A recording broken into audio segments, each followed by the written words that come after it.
Jeffrey Epstein. Jeffrey Epstein. Jeffrey Epstein. Jeffrey Epstein.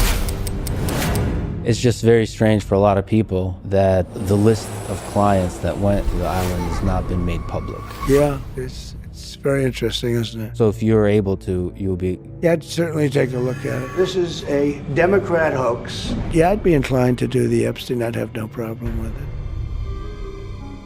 He is now calling it a Democratic hoax. The Epstein saga is not a hoax. Evidence that shows that Epstein was a creation of either Mossad, Israeli intelligence, American intelligence. But the bottom line is the records are getting out. The president says that a politicized hoax. What the hell are they afraid of? 2 years ago, we talked about releasing the Epstein files.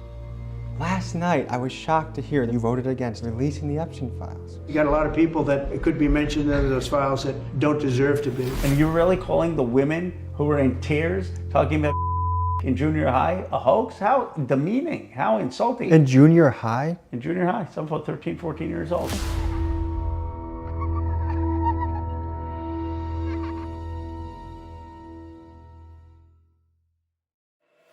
I wanted to look into the Epstein file cover-up, but I didn't want to risk offending the president or doubting the FBI director's official narrative or making our politicians feel uncomfortable by asking too many questions.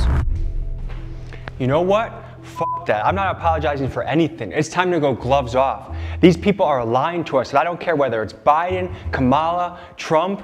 If you are in charge of our country and you're hiding, protecting a billionaire sex trafficking your ring, then we, the people, are coming after you and have every right to demand the answers. In fact, we pay each and every day with our paycheck to demand answers and accountability from you. And our president, Donald Trump, actually talked about the Epstein files. Here's what him and his administration said before they won the election.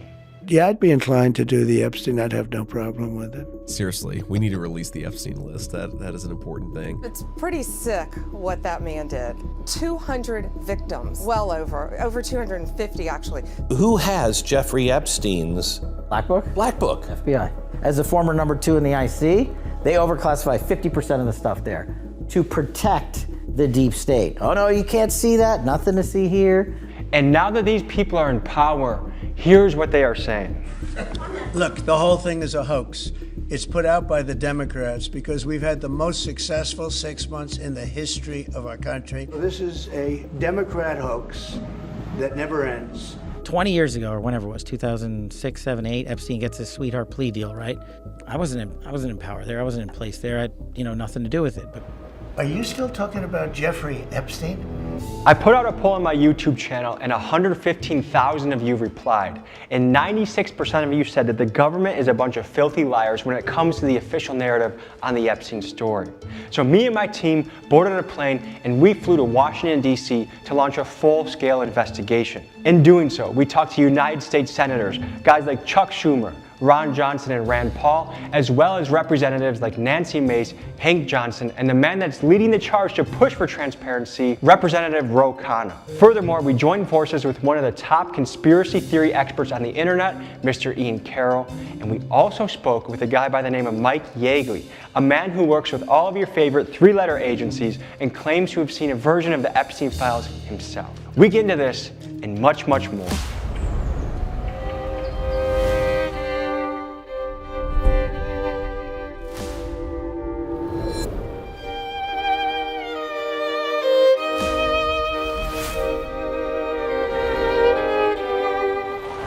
We are here in Washington, D.C., the beating heart of where it all goes down. And today we're looking into what might be the biggest cover-up in American history, the Epstein file list. The fact that the elites, the billionaires, the well-connected might be in a ring right before our eyes, and they are lying to our face about it. This is a Democrat hoax. They're trying to get people to talk about something that's totally irrelevant to the success that we've had as a nation since I've been president. And I want you to suspend your tribalism for a moment. I don't care if you're Democrat, Republican, or somewhere in between.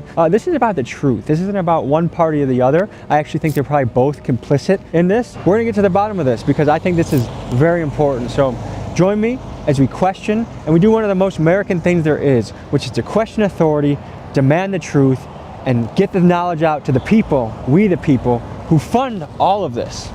Let's begin.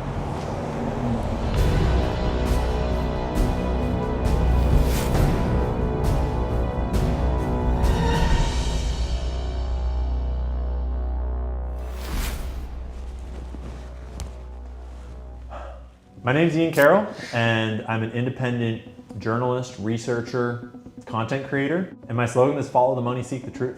Jeffrey Epstein was an unqualified math teacher for the wealthiest of the wealthy, that then got recruited to be an unqualified banker, that then kind of failed out of banking during a scandal, and somewhere in there he got hooked up with human traffickers and blackmailers and started what appears to be the world's largest known sexual blackmail trafficking ring. One of the guys leading the charges of encouraging the government to release the files is Representative Ro Khanna from California. Ro Khanna, a Democratic congressman representing San Francisco, is co-leading the charge with Kentucky Republican Thomas Massie to force a release of the Epstein files. Seen on popular podcasts like Theo Von and Flagrant, he is a politician who is determined to be transparent. He's coming to the Airbnb. Hey, good to meet you. How are you? Good to meet you. Thank you for coming through. I'm Ro. Good to meet you. And he had this whole scheme where if you were rich and if you were powerful, you basically got away with assaulting girls. And then these rich and powerful men said, what are you going to do about it? Proceeded to blackmail most of the most powerful people all around the world, which now is the story that's broken all over everyone's newspapers and Twitter feeds. And he took that blackmail ring straight into the White House and visited Bill Clinton 17 times in the White House with the likes of Robert Maxwell and Ehud Barak, directly linked to the Israeli government. And Leslie Wexner bankrolled Jeffrey Epstein. And that's not just a matter of speech. He signed over power of attorney to Jeffrey Epstein. So Jeffrey Epstein could have sold Victoria's Secret on behalf of Leslie Wexner.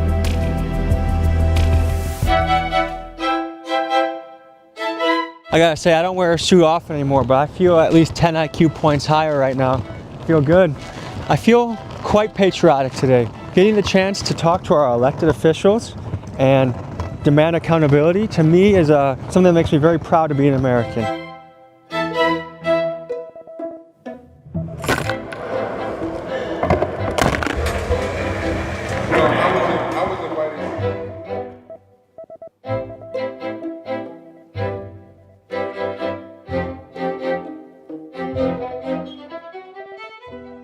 So we're here with Representative Nancy Mace, one of the people that is leading the charge to expose the Epstein files. Let's just start with the basics. Do you think Jeffrey Epstein killed himself? Well, we don't have the camera evidence. Wasn't the angle of the camera, wasn't there? I have no reason to believe that he didn't. You don't think that there are suspicious details surrounding his death? The I do. Security cameras magically going off, the security guards falling asleep, being on suicide watch but still having access to material. Yeah, I think there's suspicion, and I think we've got to keep getting the files out, but that may be something we never are able to figure out. This is Mike Yeagley. He's an independent contractor, data analyst, and security specialist who provides critical intelligence support to elite military units and to the three-letter agencies that everyone watching this is familiar with. In other words, Mike's skill set is that in real time, he can track the location of nearly anyone in the world using specialized methods, and three-letter agencies hire him for this reason. He says in his possession is a version of the Epstein files, and he speaks on his theories based on the information he's reviewed. School teacher without a degree that magically got worth hundreds of millions, if not billions of dollars. It's kind of like congressmen that come to Washington with a net worth of $100,000 and 3 years later they've got $8.4 million net worth. How did that happen?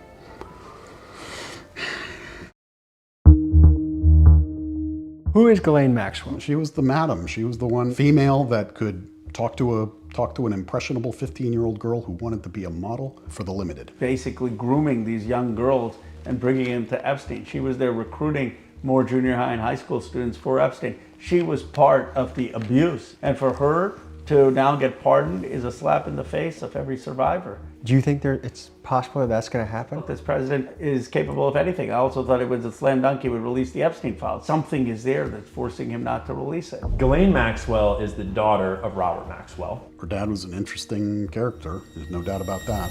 Now, Ghislaine Maxwell was Jeffrey Epstein's partner in crime that made this business work. And she has a very interesting background. She's pictured here with her father, Robert Maxwell, who happened to be a media mogul, a textbook publisher, a known asset of Mossad, and he died under very suspicious circumstances. He is very well known to have worked for Israel and Mossad through most of his life. Robert Maxwell was in publishing. He was a publisher, a power publisher, and his operation very much seems to be an influence operation focused around information and publishing, largely textbooks, the educational stuff that we all grew up reading. So it's possible that the social studies book that I read in class in 5th grade, that Robert Maxwell, Ghislaine Maxwell's dad, Jeffrey Epstein's father-in-law, in a way, yeah, had a hand in? Oh, absolutely. Yes, you heard that right. Robert Maxwell, Ghislaine's father, was a textbook mogul whose company, Macmillan Inc., made a joint venture with McGraw-Hill, and this partnership made them the second biggest publisher of American textbooks in the late 80s and early 90s. In fact, you may have used one of his books to study in your class at school. And while it is not official that he was working for Israel or Mossad, he was a British citizen that was given a lavish funeral in a historic Israeli cemetery that was reportedly attended by the Israeli president, top Israeli intelligence officials, and the eulogy was given by their prime minister, who said that Maxwell was almost a mythological figure. Yeah, it sounds like it. So it seems at least one thing Epstein and Maxwell had in common was having frequent contact with Israeli prime ministers. But more on that later in this episode. He had stolen all kinds of crazy money, and then he just fell off his boat and died. And all the money went missing. No one ever found it. I've heard some interesting theories about how Epstein seems to have turned up with a very similar amount of money, basically that same year. And what happened is there was a cover-up. Epstein got a slap on the wrist. There was no one who talked to the survivors. And a lot of other rich and powerful men who he farmed out underage girls to basically have not been held accountable. Thomas Massey and I, Republican, Democrat, have said release the file. And we called the survivors to the steps of the Capitol. For 10 years, no one had heard them. They started telling their stories. They broke down in tears. But I wasn't the only one. None of us were. Well, if a country can't stand up for survivors, we've lost our moral soul. If we can't protect children, we've lost our moral soul. This is not political, it's a moral issue. And we're gonna fight to get these files released. A lot of independents like myself cheered for Trump over Kamala because one of the things he campaigned on was releasing the Epstein files. He is now calling it a Democratic hoax. But then at the same time, he's the key contributor of an agent helping bring it down. Which one is it? Recently, Speaker of the House Mike Johnson claimed, He kicked him out of Mar-a-Lago. He was an FBI informant to try to take this stuff down. Then Mr. Mike Johnson changed his story to this. If I use the right word, I said FBI informant. I'm not sure. I wasn't there. This isn't my lane. So this guy, that's third in line of the presidency, isn't sure whether Trump is an FBI informant or not. And because the White House narrative on Epstein changes so fast, my question to Nancy Mace was, which story is it? I hear, hey, this is a witch hunt with the media who've lied about him for years. So like, I get his frustration. They're trying to portray him as this horrible human being when he's actually not the bad guy. He's not the boogeyman in this. The boogeyman is dead. And his little black book, who knows where it is. And I do think there is a massive cover-up. I don't think Trump, he has nothing to do with it. I read something that 1,000 FBI agents are working around the clock to redact his name in particular. ABC News and other outlets reported in July of 2025 that Pam Bondi allegedly told Trump that his name was in the Epstein files. Then, Senator Dick Durbin made the allegation that the FBI was having agents work around the clock to cover for Trump. Now, if the claims of Senator Durbin are true, it is disturbing to learn what lengths this administration will go to cover this story up. We don't have 1,000 agents we can dedicate to one thing like that. They're just so possible nonsense story. Physically impossible.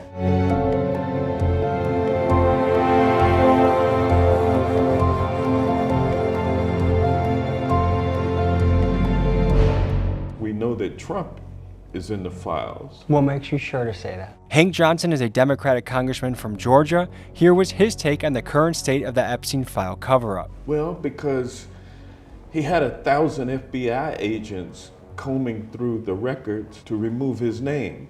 The Epstein saga is not a hoax. It's not fake. It is real. Thousands of victims, not just from the United States of America, but from across the world. They're not buying the bullshit. Maybe 20 years ago when somebody could go on Meet the Press and the story was controlled in a news cycle that lasted for 20 minutes with Tim Russert, you could get away with that. I don't think you can get away with that anymore. Now they're saying, what force is so powerful that even Donald Trump is not able to release these files. I saw that for the petition to release the files, only 4 Republicans put their name on it. Courageous, 4 courageous Republicans. 3 of them women, Lauren Boebert, Marjorie MTG, Taylor Greene, yeah. Nancy Mace, Yeah. and Massey. Massey. Where the hell are the rest of the Republicans on this? The How could you oversight- possibly well, vote against it? Well, it hasn't come for a vote yet. So we just signed our names to it. Once it gets to 218, very soon, then it'll come to the floor for a vote. Let's look more at the question of why Republicans are largely not voting to release the Epstein files. Well, first, let's consider that the Trump administration allegedly declared it to be a hostile act if they voted for the release. Interesting. To the common man, it appears most Republicans are compromising their integrity because they are intimidated or afraid of Donald Trump, allegedly. And to me, the story of a party acting spineless to protect their leader instead of doing what they are supposed to do, which is represent us, their voting base, is similar to when the Democrats pretended that former President Joe Biden was not a dementia patient running for re-election. The bottom line is lying or covering for your party is cowardly, and we as Americans should be mad when either side does this.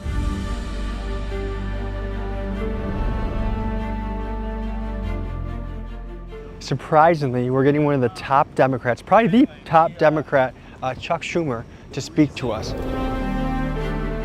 Hey.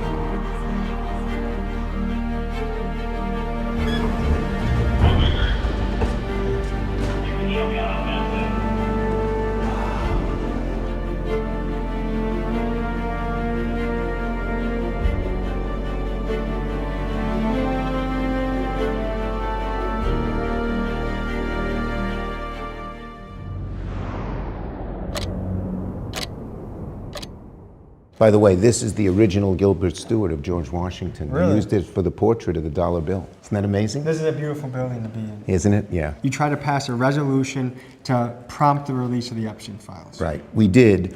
They don't want to vote on it, but we found a good way to force them to vote on it today, and we did. And they're squirming because so many of them have said. Mitch McConnell has said release the Epstein files. John Thune has said release the Epstein files. Marsha Blackburn has said it. Tom Johnson has said it. They've all said it. Now they get a vote, and they vote to just keep concealing it. Why? What the hell are they afraid of? They're either covering up for Donald Trump, who we know is worried about these files because he's lied about it constantly. He's the one who made a campaign issue out of this. He said release the Epstein files. Him, Kash Patel, Pam Yeah, Bondi, they all JD said Vance, it. they all said They're it. the ones who pushed to release the files, and frankly, a good number of people, even on the MAGA right, said release the files as well, because they thought, hey, maybe this shows that Donald Trump is part of the whole corrupt scheme that he claims to want to undo. No one believes Trump. So last night we met with Senate Minority Leader Chuck Schumer, and they forced a vote to try and release the Epstein files, and it failed. 51 to 49, the Republicans squashed it. We're gonna meet with our Wisconsin friend Ron Johnson, who voted against it. Ron, we have to have a very candid conversation here because 2 years ago, you told me you wanted to release the files. Do you believe that there's anything fishy about the death of Jeffrey Epstein? Well, certainly it's fishy. The cover-up of the list of individuals that visited Epstein Island Doesn't that seem crazy? Is pretty fishy. I will say, I think this is true, is mainly people of the left that Jeffrey Epstein was courting and that took advantage of his island pleasures. Don't you feel like anyone that's on that list should be looked into? Well, I think we should have a full investigation of Jeffrey Epstein and his activities. Does it feel like it's been kind of brushed under the rug? Yes, because it has been. We're gonna find more of that out in just a few minutes here.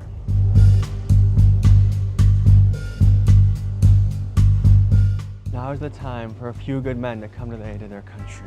Hello, how are you? Good, I'm Tommy. I'm here for an interview with Mr. Johnson. And then look, I mean, who knows? This might be true, but otherwise this is, the culture war is getting fanned with this. I wonder if a foreign country would like it if we were divided about that kind of stuff. All right, well, let's get you in. Yes. Yeah.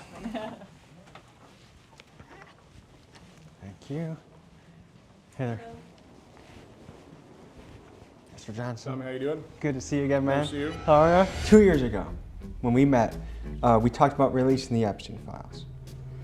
Last night, I was shocked to hear there was a resolution on the floor, and it didn't pass. You voted against it, 49 to 51, against releasing the Epstein files. Well, I understand that was a poison pill in a process of trying to pass the National Defense Authorization Act. First of all, I'm as curious as anybody. Morning. How are you?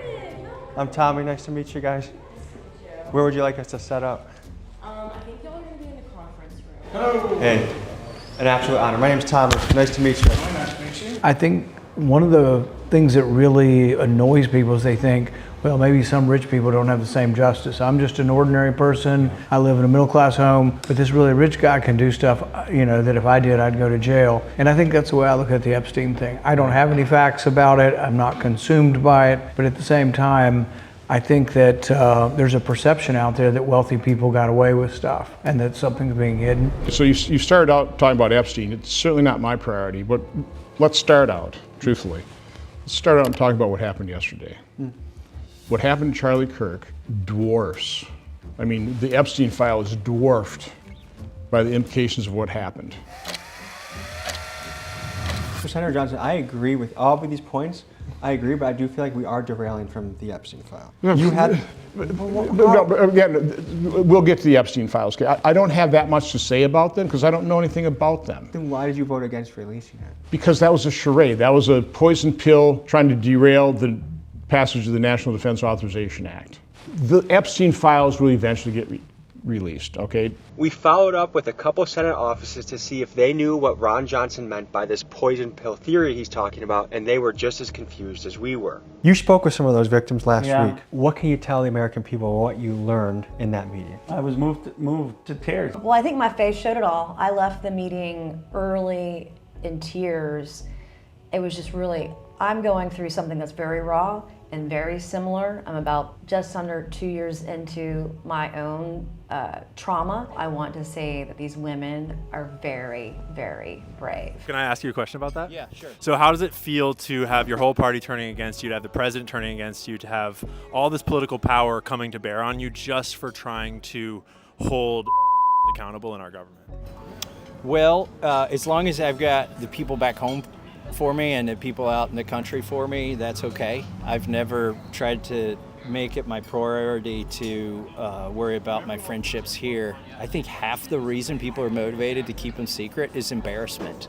We are looking at the most blatant cover-up.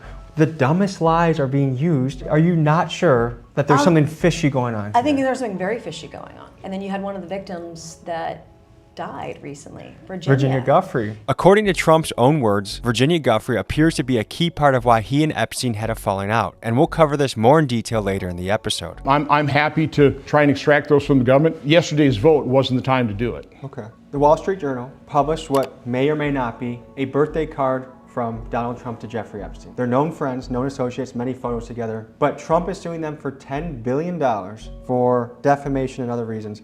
Is that a threat to freedom of speech, to sue someone $10 billion for publishing something? First of all, I think President Trump is involved in something like 3,000 lawsuits in business. Unbelievable. It's what he does, For a guy who keeps talking about free speech, he's awfully sensitive when the speech is speech he doesn't like. Just freedom of speech. What I've just read is that three forensic handwriting analysts say that is not Trump.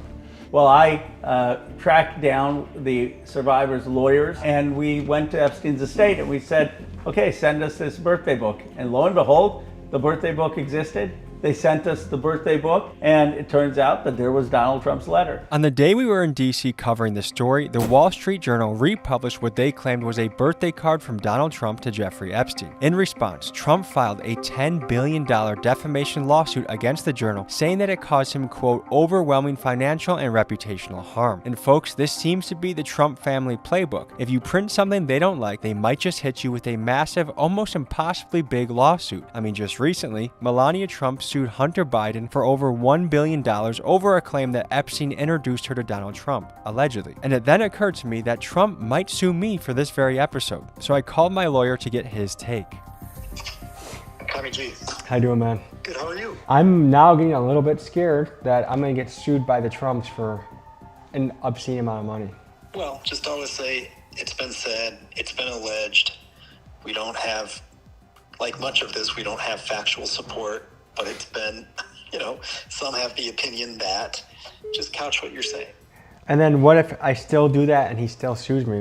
Well, that'd be great for your career. You don't think he'll win? No. So it's a nonsense lawsuit just to scare people? Yep. And would it get thrown out by most reasonable people? Yeah, because he's a public figure. They're both public figures, so they'd have to show that you have actual malice toward him. Also, I just wouldn't be too afraid of this. This brings us to the bigger issue of free speech. If publications and journalists are scared into silence or sued into bankruptcy, this sets a dangerous precedent for journalism in this country. And in fact, a week after these interviews were filmed, Trump has now also sued the New York Times for $15 billion, also for defamation. So before I comment more on this Epstein story, first a quick disclaimer. In case Donald Trump or his lawyers see this, I just want to make it absolutely clear that his signature on the birthday card is totally fake, and it's fake news. And so just to show you how fake it is, we're going to compare it to real signatures from Donald Trump. Here, you guys can see it for yourself. Now that we've conclusively proved that it's not real, let's move on to another subject. Are they being blackmailed, threatened, Well, that's extorted? the question. Who's controlling this? What are the powerful interests? Why is there such a reluctance to release it? It's like they're making it a bigger story every day that they don't release it. Would he be acting in a way where he is hiding something? It's hard to explain. From a technical perspective, I don't think there's anything that he needs to avoid. That technical information is available. He's saying it's a nothing story and it's a hoax. Do you believe that? I believe that there are Democrats that are using it as a wedge, as a political wedge. Yeah. And they're trying to infer that he's a nefarious person. I do think that that is part of what he's describing when he says hoax. I don't think nobody thinks that these women are lying. Mm-hmm. Nobody does, absolutely nobody. I think it's hard to look at this situation and say, yeah, Donald Trump has been very transparent and he's not trying to bury this. He's trying to say that when people ask him in a press conference, like, why are you even asking about this? How dare you? This is old news. Are you still talking about Jeffrey Epstein? This guy's been talked about for years. Are people still talking about this guy, this creep? That is unbelievable. Do you think these files should be released completely unredacted for all of us to see? Well, yes, I believe in full disclosure of the files, releasing all the names, everything, but we would need to ensure that we redact for any child sexual abuse material or CCM underage kids. Sure. And that we would redact the names of victims. So that would be my only caveat to that. Yes, release it all. And for that, I'm on the bill. I've signed the discharge petition, and I will be voting for the bill when it comes to the floor of the House in a couple of weeks. And we applaud you for that. Honestly, it's refreshing to see people going for transparency. Yeah. So people are very happy that you're doing that. Let's talk facts about the relationship between Donald Trump and Jeffrey Epstein. He previously said, I don't know the guy. Oh, come on. Yeah, he knew the guy. Have you ever had a personal relationship with Donald Trump? What do you mean by personal relationships? Have you socialized with him? Yes, sir. Yes? Yes, sir. Have you ever socialized with Donald Trump in the presence of females under the age of 18? Though I'd like to answer that question, at least today, I'm going to have to assert my 5th, 6th, and 14th Amendment rights, sir. So there are 5 people taking the 5th Amendment, like you see on the mob, right? You see the mob takes the 5th. If you're innocent, why are you taking the 5th Amendment? I know I'm not friends with any professional sex traffickers or pedophiles. I think like when you're, yeah, this to me is suspicious of, you said you didn't know the guy. We were tired of it. I mean, he's been photographed with him. I mean, we were tired during the Biden administration of lies. A lot of us, especially independents, were like, man, this is the time that the veil is actually going to get peeled back. The JFK files, the Epstein files. There's going to be transparency. A guy that was targeted by the justice system is now going to, and it seems like to the average person watching this that our very own president is part of it. Can we at least agree a birthday card, as gross as that is, has nothing to do with trafficking? I mean, there's No, not at all. But he says he didn't know the guy. You knew the guy. Well, aside from the numerous photos that they've had together, aside from the new reporting about the birthday book and the letters that he sent to him that's coming out. Allegedly. Aside from all of the statements from both of them that they were very close friends, aside from everyone that saw them hanging out together all through the 80s, aside from all that, yeah, we don't really know. Why specifically did Trump and Epstein have a falling out, apparently? Trump claims that Epstein took staff from his spa, took Virginia Giuffre and maybe others from his hotel. And how old was Virginia at this time? I believe that she was 16 at the time that she was taken from the spa. I don't know for sure. I know that she was 17 with Andrew. When you're talking about victims, like, it feels like it matters extra to tell their story as truly as you can to what they said, because of everything they've gone through, and especially Virginia, who not only went through the recruitment, the grooming, the abuse for years, but also everything since, and the bravery to tell the story and to, in one way or another, give her life to the story and to the victims in general to expose this. We owe her a great deal. I can't imagine that two dudes as close as Trump and Epstein were back then, that are into the evil things that Epstein was definitely into, and the questionable things that Donald Trump has openly talked about having been into. Such as? Such as pageantry, such as walking into the dressing rooms at his pageants while they are changing. Donald Trump loves a beauty pageant. And by his own admission, he was no stranger backstage while owning parts of 3 different pageants for nearly 2 decades. They're standing there with no clue. Is everybody okay? And you see these incredible looking women. And so I sort of get away with things like that. I find it hard to imagine that they're breaking up their whole friendship because one of them was trying to recruit employees from a spa. Who knows? Everyone has their own theories, but I suspect that Trump is implicated in the files in some ways. And that doesn't even necessarily mean that he committed a crime. Doesn't mean that he ever had sex with a minor. Doesn't mean they have him on camera doing anything. It could just mean that he did business deals alongside these people over the years. Folks, when I hear about the mysterious and nefarious character of Jeffrey Epstein, it makes me wonder what he was like in person. In 2002, Trump said, quote, "He's a great guy." But Melinda Gates, who met him once, described her meeting with him like this. He was abhorrent. He was evil personified. I had nightmares about it afterwards. In fact, her husband Bill Gates' relationship with Epstein was so disturbing that it was a key reason she ended her marriage of 27 years to one of the world's richest men. And because Trump considered Epstein to be a great guy and even invited him to a second wedding in 1993, I was curious what caused Trump to stop being pals with Epstein. Here's what Trump said about it. But I said, if he's taking anybody from Mar-a-Lago, he's hiring or whatever he's doing, I didn't like it. Other people would come and complain, this guy is taking people from the spa. I didn't know that. And then when I heard about it, I told him, I said, listen, we don't want you taking our people, whether it was spa or not spa. He was fine, and then not too long after that, he did it again, and I said, out of here. Did one of those stolen, persons, does that include Virginia Giuffre? I don't know. I think she worked at the spa. Another theory on Trump and Epstein's falling out speculates that it was a bidding war on a 60,000 square foot mansion that contributed towards the end of their friendship, allegedly. So hypothetically, you could speculate on the Epstein files. Hypothetically, I could say that one could name names, the names that everybody wants to know. But from what you've seen, is President Trump implicated in the files? I don't know. If there was something in there that was damning to him as a man, let alone candidate, I think that shit would have come out during the election, during the criminal trials. I think the Democrats would have gotten it out if there was something there. Mike Yeagley brings up a point that a lot of Republicans have also said, which is, why is it that much of the mainstream media and many of the Democrats seemingly refuse to cover Epstein and Trump's relationship until now? It doesn't make sense to me either. If the files are so damaging to Trump, why didn't the left unleash this on him during the election cycle, which surely would have been the strategic move? Or is it possible that the damage the Epstein files will cause is so great to both Democrats and Republicans that both sides are too scared for the files to truly come out? I'd love to hear your theory in the comments. I try to avoid the Trump side of it because there is a whole rabbit hole to go down on Trump, of his history with people like Roy Cohn, his history with Epstein, his history with these business deals and with these pageants and all these things. But ultimately, I care more about the Epstein files themselves because they're way bigger than Trump. It's not just Trump that's implicated. It's our entire government. It's our entire deep state apparatus. Allegedly. That's the thing about blackmail, is you don't know who's controlled. You don't know who's compromised. We don't know how many strings are being pulled. If you had to speculate, what kinds of people are on this list as far as the positions they hold, the power they have?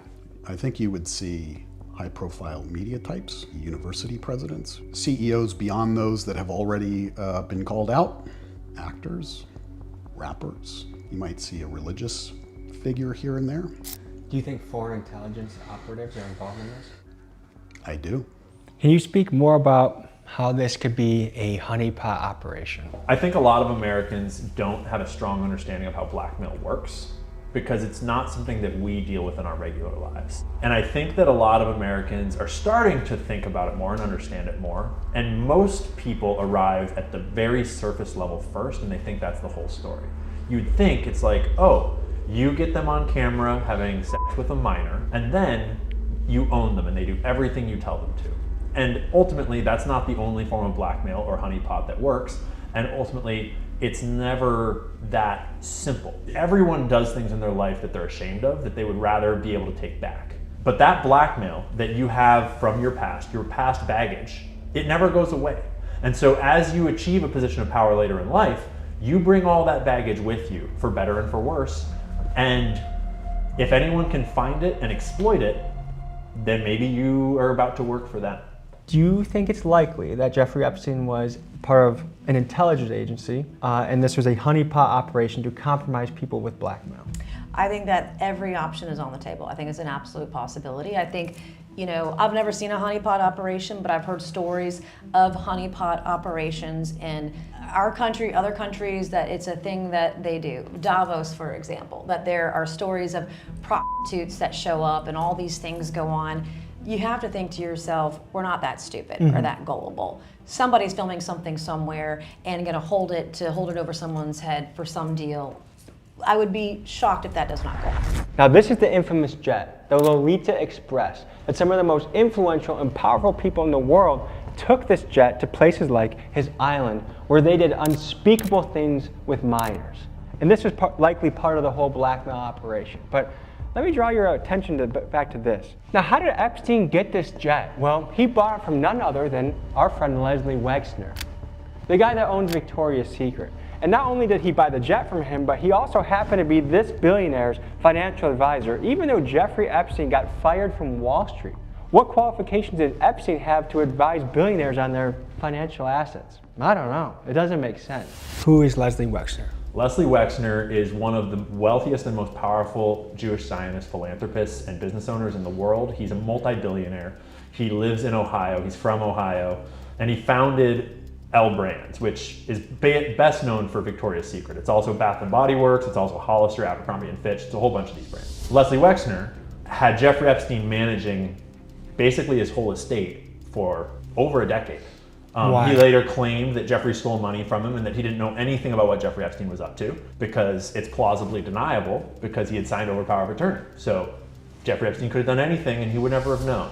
So it's awfully coincidental. And then it's also coincidental that his other giant company, Hollister, Abercrombie & Fitch, that was run by a pedophile too. He put in his guy, Mike Jeffries, when he bought Abercrombie & Fitch in, I believe, 98 or late 90s. He put in Mike Jeffries as his CEO to turn the company around. And Abercrombie bought Hollister. They started targeting more young people. They launched all of the fashion catalogs for the young male model thing. And it turns out that that CEO that he put in was running a giant male sexual pedophile ring. And he was flying these young male models to like go and have crazy orgies with all sorts of messed up shit going on all around the world. And that guy just got popped last year, and they wrapped it up with the insanity defense because he has Alzheimer's and he can't remember. So it's just kind of weird that Leslie Wexner, who was the bankroll behind Jeffrey Epstein, had two different running two of his giant fashion brands in the modeling industry, and no one's ever asked him a single question. He's still a billionaire living in a mansion in Ohio, and he's completely free. Do you see any overlap between the Epstein story and Israel? I don't know, because I don't know what the files are. So there are some people who have alleged that Mossad is involved or that there are a foreign intelligence involved. I don't know. What I do know from Bradley Edwards, the lawyer of the victims, is he says that there are foreign actors involved. Now you might be wondering who some of the shadowy figures leaving Epstein's house masked up are. Well, that's none other than former Israeli Prime Minister Ehud Barak. What was he doing there? We have recent email leaks from Ehud Barak that is his entire email inbox from almost a year's worth of time, and they communicated almost every day, often multiple times a day, direct contact about basically everything that they were doing. He also visited him frequently, and there's a whole year of time where Ehud Barak's known visits to Epstein were monthly on a schedule. Most people were visiting Epstein in what seemed like a leisure sense, but Ehud Barak was visiting him on a regular schedule. And he was also sneaking in and out of Epstein's mansion in disguise. Jeffrey Epstein referred not just Ehud Barak, but also Benjamin Netanyahu to JP Morgan. That's the current Prime Minister of Israel. Why is a random lone referring the current Prime Minister of Israel to JP Morgan? Allegedly. Oh, that's very well proven. I'm scared of getting sued Yeah. again. One theory we heard is that Trump's not in the files in a bad way, but the reason that he's protecting it is because the fallout could be so great that it could collapse governments, it could collapse things. So and I've stated this on 9/11 as well. It's the Jack Nicholson, that comment. Can you handle the truth? You want answers! I want the truth! You can't handle the truth! It's a legitimate responsibility of a leader to take a look at something and go, this is probably better kept hidden. It's possible that what he is protecting or trying to avoid would be a crisis, considering hypothetically who is probably involved. So you think no matter who this impacts, we should go after them? Absolutely. You and other Republicans, if top Republicans were named on the Epstein file, would you guys be willing to take care of them and to make sure that they are I think answered for their regardless of crimes? party, if you're a child rapist, you should see capital punishment. You should get the death penalty. Americans can handle the truth. Americans deserve the truth from their government. I think we will pass the House, which is a huge issue, with the MAGA House passing it. And I think there'll be a lot of momentum to pass it in the Senate. But then Donald Trump can veto it. What are the implications if we don't release the Epstein files? When John F. Kennedy was president, trust in America was 60%. Today it's in the teens. People don't believe the government's working for them. People believe the rich and powerful don't have accountability. People believe that the whole thing is rigged, and they elected Trump partly to unrig it. And now they see 7 months in, he's part of the whole swamp. If we don't have the release, we're going to continue to erode trust in self-government. The main thing about Epstein that everyone should know right now is that we don't need the files. The files are in many ways meaningless. Yes, it would be great to have our law enforcement agencies doing their job and investigating the case and looking for evidence to take down people that were involved, whether they were co-conspirators or whether they were clients, so to speak. We don't need them, and we don't need those files because we already have in the public domain way more than enough to prosecute many people that were involved, to interview at least many more, and they're all just out there walking free.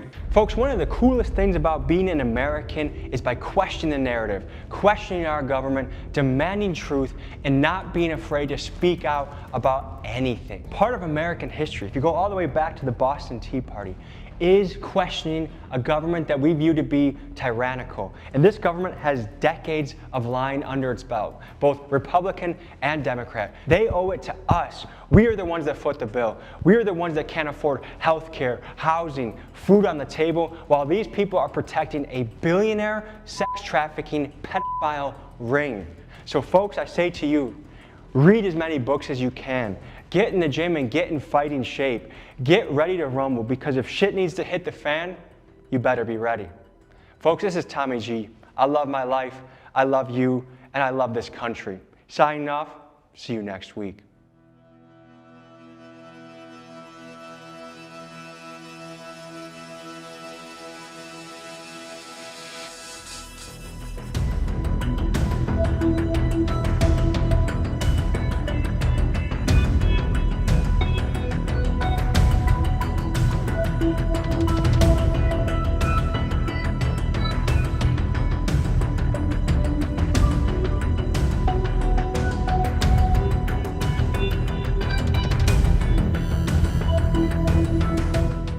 Folks, hope you enjoyed this episode. You want to watch another? Here. You want to subscribe? Over here. See you next week.